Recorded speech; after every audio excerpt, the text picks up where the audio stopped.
Myself, students, myself, Dr. Murlidhar Prasad Singh, Associate Professor, Department of Physics, BNM College, Barhaiya. Yesterday हम लोग Einstein's theory of specific heat of solids पर चर्चा किए थे, discuss किए। उसमें हमने देखा कि ये थ्योरी जो है ये हायर टेम्परेचर पर तो स्पेसिफिक हीट जो है CV=3R आता है, लेकिन लोअर टेम्परेचर के लिए T0 पर जो है ये रिजल्ट सही नहीं देता है। ये हाईली मैंने क्या कहा जाए उसको कि ये उसमें बहुत प्रॉब्लम, मैंने वो 28 टाइम्स लोअर देता है, वैल्यू कम देता है एक्सपेरिमेंटल रिजल्ट से जो प्राप्त किया गया CV का वैल्यू उससे। जैसे AG के सिल्वर के केस में हम लोग देखे थे कि 14 केल्विन टेम्परेचर पर ये 28 टाइम्स लोअर वैल्यू देता है then the experimental results, value obtained from experimental results. इस तरह से उसमें कुछ खामियां पाई गई, तो डिवाइस जो है उसको रिमूव करने का कोशिश की। डिवाइस का एक थ्योरी फिर है, उसके बाद device theory of specific heat of solids. इन्होंने कोई भी कंटिन्यूअस सॉलिड्स में इलास्टिक वाइब्रेशंस का कंसेप्ट जो है मान के एजम्पशन ये आगे बढ़े। इसमें इन्होंने कहा कि in a continuous solids 2 kinds of waves are excited in it. कोई कंटिन्यूअस सॉलिड जो है उसमें 2 तरह का वेव्स जो है एक्साइटेड होता है। पहला जो है ट्रांसवर्स वाइब्रेशन एंड दूसरा लॉन्गिट्यूडनल वाइब्रेशन। तो longitudinal vibration travels with velocity CT=√/eta/ρ and longitudinal vibration CL का वेलोसिटी हो जाएगा a√k+4/3 eta/ρ, जहाँ ईटा जो है coefficient of rigidity modulus of elasticity है और के जो है बल्क मॉडुलस ऑफ इलास्टिसिटी है। The number of modes of vibration of kind be that is longitudinal जो है हमारा CL between frequency range new and D new and enclose in volume V is कितना हो जाएगा 4π μ² d nu divided by CL³ into V। जब V is the volume, CL जो है इसका वेलोसिटी है लॉन्गिट्यूडनल वाइब्रेशंस का, 4π तो कांस्टेंट हो गया, न्यू हो गया frequency, and the number of modes of vibration of kind A that is transverse vibration का जो कंसेप्ट है उसके अनुसार ये हो जाएगा 8π μ² d nu divided by CT³ V। This is equation number 2 of the total number of independent modes of vibration. Total number of independent modes of vibration is now given by, देखिए कितना हो जाएगा 4πV integration 0 to μm maximum frequency 1/CL³ plus 2/CT³ μ² d nu, equation number 3. And number of degrees of freedom is 3n. Number of degrees of freedom is 3n, where n is the number of particles. तो from equation 3 से ये हो जाएगा μm³ = 9n divided by 4πV 1/CL³ plus 2/CT³, equation number 4. Let us now calculate energy of solids. अब हम लोग energy जो है सॉलिड का कैलकुलेट करते हैं। Since mean energy of A wave of frequency new is, हम लोग प्लांक्स थ्योरम में पढ़े थे कि मीन एनर्जी जो होगा वो h nu divided by exponential h new by KT-1।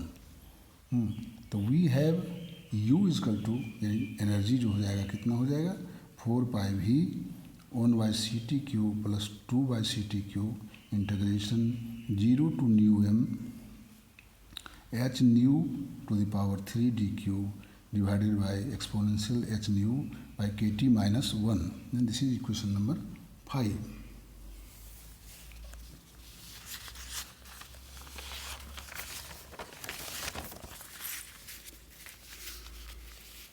Now combining equation 5 with equation 4, we have u is equal to 9n divided by nu m cube integration 0 to nu m h nu power 3 d nu divided by exponential h nu by kt minus 1 and equation, this is equation number 6. To solve equation, अब ये equation 6 को हम लोग solve करेंगे, इसके लिए कुछ substitution करना होगा. हम मानते हैं we put H nu by K T को हम लोग एक्स आई मान लेते हैं. H nu by K T xi प्राय इसको मोमेंटार डिस्प्लेसमेंट के लिए यूज़ करते हैं, ये सिंबल है फिजिकल. और H nu M by K equal to theta मान लेते हैं, capital theta, and theta by T जो कि एक्स आई एम है, this much equal to X. This is equation number 7. ये कुछ सब्स्टिट्यूशन हम लोग कर रहे हैं ताकि इसको सॉल्व करने में, इस इक्वेशन को, ये कॉम्प्लिकेटेड हो गया तो इसको सॉल्व किया जाएगा. इक्वेशन 7, देन u बराबर देखिए हो जाएगा 3RT into 3t by theta power 3 in power cube and integration 0 to nu M xi m and xi q d xi divided by e xi minus 1. जो सब्स्टिट्यूशन किए हम लोग xi वो theta by T, ये equation number 8 आता है. अब equation 6 को हम लोग डिफरेंशिएट करेंगे. Differentiating equation 6 with respect to time temperature t and making substitution as ever. और ये सब्स्टिट्यूशन जो हम लोग रखे हैं, जो माने हैं, इसको पुट करेंगे और इसको डिफरेंशिएट करते हैं तो हम लोग पाते हैं कि C V equal to 9r by X cube integration 0 to X xi 4 exponential xi d xi divided by e xi minus 1 whole square. This is equation number 9. ये इस जो सब्स्टिट्यूशन हम लोग माने थे उसको पुट किया और इसको डिफरेंशिएट किया 6 को, तो ये रिजल्ट आया सी वी इजकल टू इतना. अब it is easily seen that 0 to X integration 0 to X xi 4 e xi divided by e exponential xi minus 1 square D xi equal to this much, इतना होता है. देयरफॉर सी भी बराबर, हमने इसको जो है इतना हम लोग लिख सकते हैं, तो सी भी बराबर हो जाएगा 3r 12 by X cube integration 0 to X xi power 3 D xi divided by e xi minus 1 minus 3x, इतना आता है.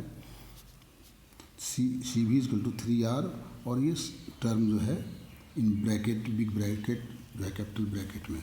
This is equation number 10. This is Debye expression for atomic heat of the monoatomic solids. तो यही devices का expression है. सी V equal to 3r इतना. देखिए r के 3r के बाद ये ब्रैकेट में कुछ टर्म्स हैं, यही डिवाइज का एक्सप्रेशन डिराइव हुआ. But it can not be evaluated in finite terms. ये जो है ये टर्म इवेल्युएट नहीं हो रहा है फाइनाइट टर्म्स में. The terms with in square bracket is noted bye, इसको हम लोग डी एक्स और मान सकते हैं. इतना 12 बाई एक्स क्यूब इंटीग्रेशन इतना जो है, इसको सॉल्व करने के बाद जो है, मान लिया एक फंक्शन ऑफ एक्स है और इसको हम लोग डी एक्स मानते हैं. The terms with in square bracket is noted by D X and this is known as Debye function. तो फाइनली आपका हो जाएगा C V equal to 3r dx. अब देखिए इसमें कि when t is very large, t is very large यानी temperature large है, x n xi are very small. x और xi क्या होगा, बहुत स्मॉल होगा. Then the expression become C V equal to 3r. सीधे ये जो हो जाएगा ये समाप्त हो जाएगा और सी वी इजकल टू 3r बचेगा सीधा. Next, at very low temperature, T is very small and therefore X and Xi are large, and we replace the upper limit X in 10 by infinity. तो जब ये x और xi बहुत ज़्यादा हो जाएगा तो यहाँ ये x की जगह पर हम लोग क्वेश्चन 10 में इन्फिनिटी डाल देंगे। तो क्या हो जाएगा, C V equal to 3r into 12 by X cube 0 to infinity ये xi power 3d xi divided by exponential xi minus 1। ये equation 10 becomes this. Upper limit को हम लोग क्या किए, x को इन्फिनिटी मान लिया, चूँकि लो वैल्यू ऑफ t के लिए x जो होगा, x और xi जो होगा वो बहुत ज़्यादा होगा, तो उसको इन्फिनिटी मान लिया और x यहाँ इन्फिनिटी डाल दिया, limit integration limit, and then the value of integral is. और अब देखिए इसमें integration 0 to infinity xi power 3 D xi divided by exponential xi minus 1।